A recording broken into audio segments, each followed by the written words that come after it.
Sindh police जी surrender policy हेठ शिकारपुर और कश्मीर ज़िलनि में दहशत की अलामत बणियल 60 धाड़ेलनि हथियार फिटा करे पान के कानून हवाले करे छॾियो है। शिकारपुर पुलिस अॻियां पेश पियल ॾोहारनि में 1 करोड़ इनाम रखियल बदनाम धाड़ेल बेलू तेगाणी, 50-50 लाख रुपया इनाम याफ्ता धाड़ेल अलीगुल तेगाणी, मंजूर जाफरी, अलया नंदवाणी शामिल आहिनि। हथियार फिटा कंदड़ ॾोहारनि में अब्दुल रहमान तेगाणी, महरम तेगाणी, वहीद सब्ज़ोई चोड़ो उर्फ मीरशर, सुल्तान बिजराणी, बशीर भयो, मंजूर तेगाणी समेत ॿिया धाड़ेल शामिल आहिनि। धाड़ेल बेलू तेगाणी जो चवणु आहे त सिंध सरकार की सरेंडर पॉलिसी तहत सहूलत मिलण सबब पेश पिया आहियूं।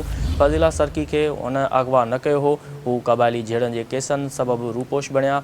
SSP शिकारपुर मोहम्मद कलीम मलिक जो चवणु आहे त पेश पवंदड़ ॾोहारी अदालत में केसनि खे मुंहुं ॾींदा।